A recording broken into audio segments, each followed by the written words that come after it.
everyone, welcome to Goddess Gardens. I'm Jackie Wright, and I don't know if, I would imagine that most of you saw that Kathy Burke programme actually the other night about a lot of young girls having plastic surgery. They'll say it's for themselves, but it's mostly for social media, which I can understand and I can't. But people have weird ideas about plastic surgery.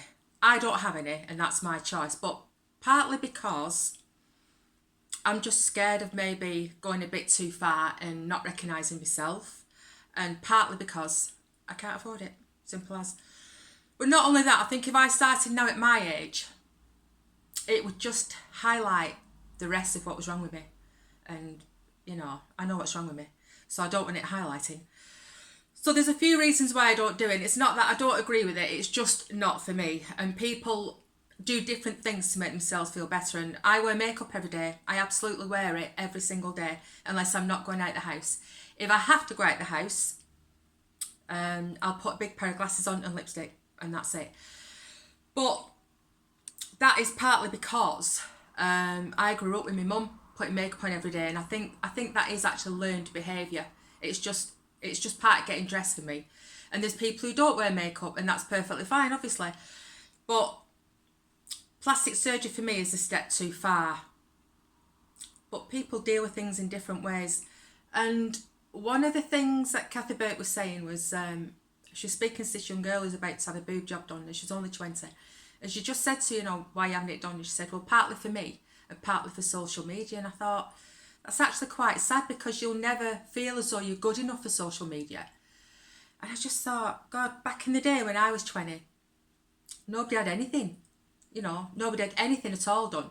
Everybody's boobs were real. You know, I didn't know anybody who'd had anything done at all.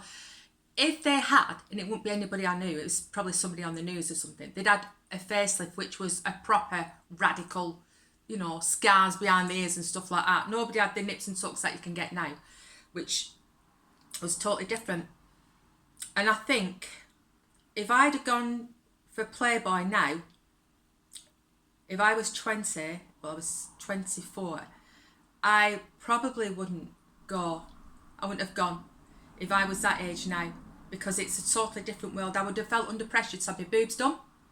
Maybe, you know, I like to think I wouldn't, but I possibly could have been under that pressure myself, put myself under that pressure. If every other girl had had theirs done, I think, you know, I've obviously got to have mine done in order to fit in and to look normal. So I like to think I wouldn't, but I just don't know, because when you're young, you're that insecure, aren't you? You just focus on what you think is wrong with you. And I just think, Christ, I wish I was as fat now as I thought I was then. But you just think, you're just comparing yourself all the time. And this was way before social media.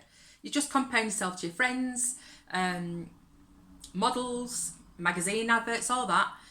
And you just think, you just focus on one or two things, and you look back and you think, Jesus, absolutely nothing wrong with me. But it was a totally different era, obviously.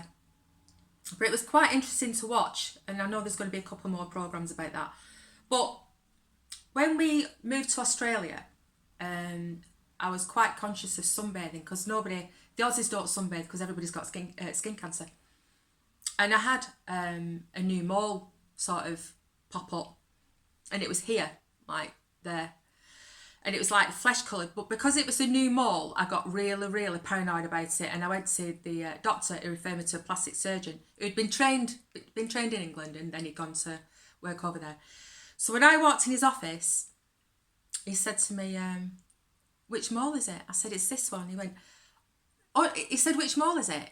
And before I answered, he went, is it that one? Meaning this one. And I went, God, no. I said, that's part of my face. I said, I don't even see that. What are you talking about? He said, oh, right. He said, well, which one is it then? I went, it's this one. It was, honestly, it was tiny. But I could see it because it was a new mole. He had to get his magnifying glass.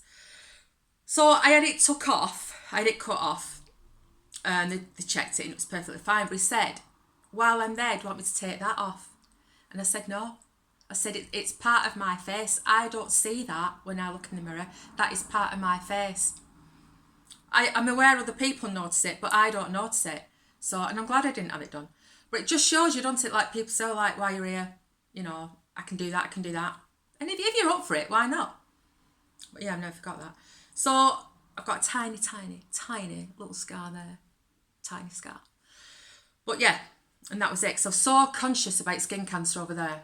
You know, being the English are always sunbathed, don't they? That's what, you know, mad dogs and Englishmen lay out in the midday sun. Yeah, that was me. Thought I'm going to wake up one day, my skin is going to be like a leather handbag. But there you go. So, I'm looking forward to the next 2 programmes. And while I'm at it, this week, I had a phone call from a journalist, and she was asking what I thought about microdating. I said, what the hell's microdating?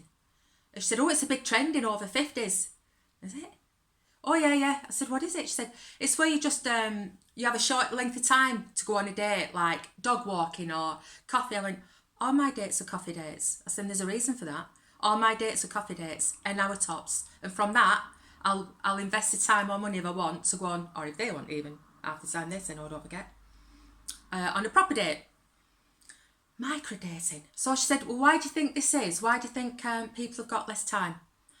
So I said, well, over 50, I said, chances are you're helping out with grandkids, you're working, helping out with grandkids, and you've possibly got ageing parents as well, and you're trying to help them out as well, look after them a bit. There's a lot going on for women over 50, juggling a lot of plates. But if you want the real truth for me, I'll be honest with you, my ears will only take so long, an hour tops, listening to how Judith couldn't work the washing machine and so she shrank everything. And that is why I go on coffee dates. Call it microdating, call it what you want, but that is the truth why I do it. No other reason. So we'll see where she goes with that one. And that's about it for this week. So, see you soon.